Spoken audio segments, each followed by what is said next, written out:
บายดีพี่น้องมื้อนี้มาพบพ่อกับช่องวาดอนชาแนลอีกแล้ว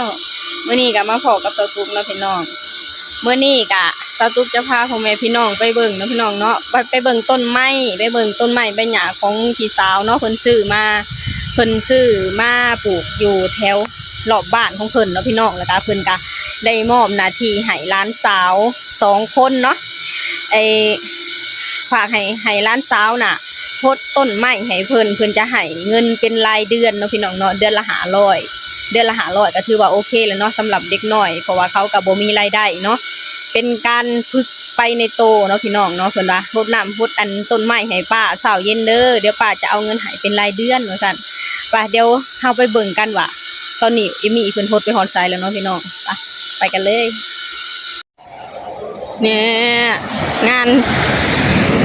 านประจำของสาวเอมมี่มาละยังป้าน้อยให้ฮดป้าน้อยให้ฮดมือละจักเถื่อ2เถื่อสาวแรงโดย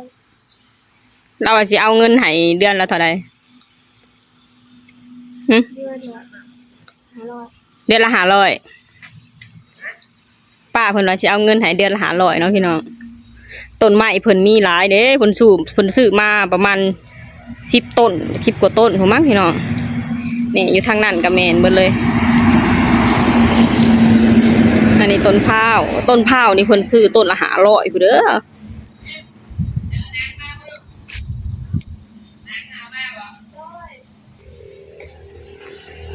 เพิ่นซื้อต้นอันหมากพร้าวต้นหมากม่วงต้นจำปาอยู่ไทยบ่ฮู้ต้นหยังต้นหยังเนาะพี่น้องต้นลีดาวดีบ่พี่น้องสตุกะจำบ่ได้เนาะพี่น้องเนาะอยู่ทางหลังก็สิมีต้นหมากมี่อันนี้ต้นลำไยนี่เพิ่นซื้อต้นละ170,000เด้อเพิ่นซื้อมีแต่อันแพงเนาะพี่น้องเนาะของสตุกซื้อน่ะประมาณต้นละ50,000ต้นละ80 บาทแต่ของเพิ่นนี่แพง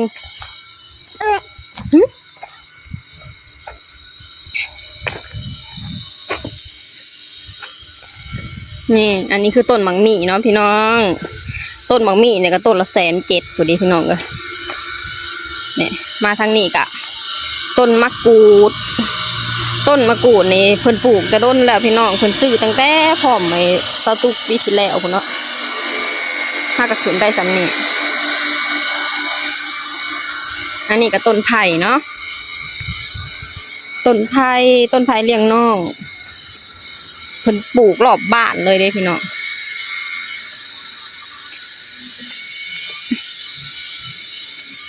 อันนี้ต้นดอกแคงัวกัดมัน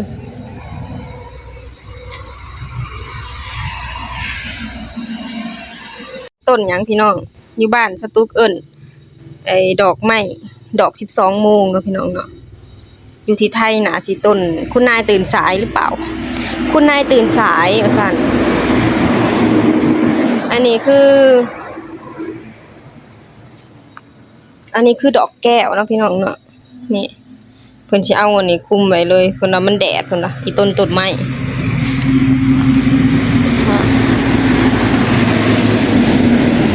บรรยากาศยามแรงๆ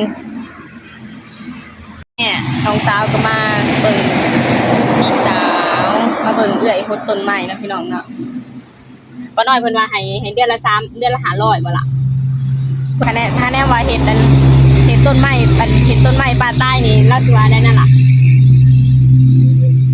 เพิ่นว่าคะแนนว่าเฮ็ดต้นไม้ป่าใต้นี่ป้าสิปรับใหม่จังซั่น ป้าสิปรับเด้ว่าซั่นคะแนนว่าเฮ็ดต้นไม้ของป่าใต้มันฮักได้ลูกเบิ่งให้น้องดึงกันล่ะต้นมันฮักนี่อันนี้ก็คือต้นลาอีหยังลีลาวดีเนาะพี่น้องเนาะต้นจำปาอยู่บ้านของสตุกนี่แหละพี่น้องป้าเพิ่นก็อยากให้ร้านมีรายได้เนาะพี่น้องเนาะ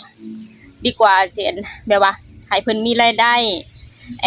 ดีกว่าแบบว่ายามเพิ่นต้องการอีหยังแล้วมีแต่เพิ่นขอพ่อขอแม่เนาะพี่น้องเนาะให้เพิ่น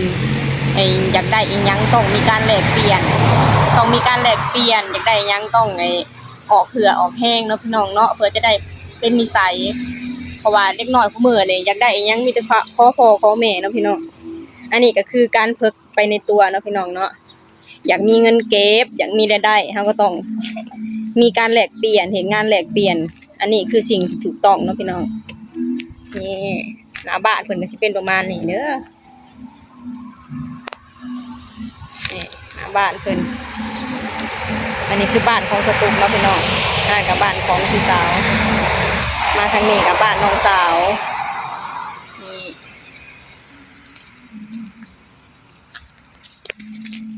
ตบมือได้เงินจากกันหดต้นไม้จะเอาไปใส่ละ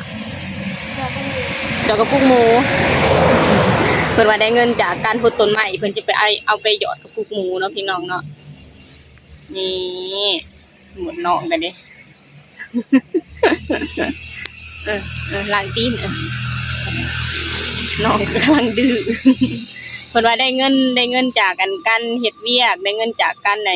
พดต้นไม้เพิ่นว่าจะเอาไปหยอดกระปุกหมูพอแบบว่าพอครบปีแล้วล่ะก็เฮาจะมาถูกกันเนาะว่าจะได้เท่าใดเนาะพี่น้องเนาะหากว่าอันนี้คือการพกเพิกไปในตัวเนาะพี่น้องอยากได้อีหยังเฮาต้องมีการแลกเปลี่ยนเฮาต้องเพิกเล็กน้อยแต่ยังน้อยเนาะพี่น้องน้อยดีกว่าจะหาอย่าแบบว่าอยากได้เงินอยากได้อีหยังเฮาก็อยากได้อีหยังก็ขอมันก็จะเป็นแบบว่าไอ้เด็กน้อยจะเฮ็ดอีหยังบ่เป็นเลยเนาะพี่น้อง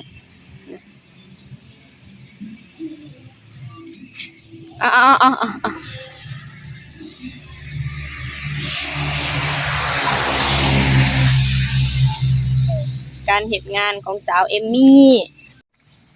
ป้าเพิ่นว่าเพิ่นอันนี้ฮดดอกไม้ให้ป้าเดี๋ยวป้าสิให้เงินเพิ่นน่ะป้าสิให้เงินเป็นรายเดือนว่าซั่น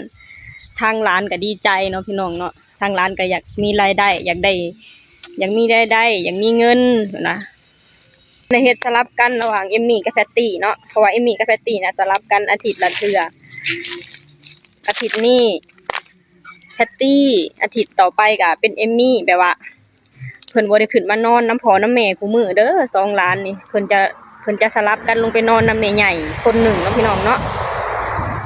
อาทิตย์หน้าก็จะเป็นเวรของแพตตี้เนาะพี่น้องอันนี้ก็คือการเฮ็ดงานของเด็กน้อยเนาะพี่น้องเฮาต้องฝึกเพิ่นไปในตัวเนาะเฮาต้องฝึกเด็กน้อยไปในตัวยามอยากได้อีหยังก็ต้องมีการแลกเปลี่ยนเนาะพี่น้องเนาะเพื่อจะให้เด็กน้อยน่ะฮู้จักเก็บฮู้จักอดออมเงินเนาะพี่น้องเนาะมื้อนี้ก็สตูก็จะขอจบคลิปลงเท่านี้ก่อนเด้อฝากให้พี่น้องช่วยกดไลค์กดแชร์กดติดตามให้ช่องบาดอนชาแนลแน่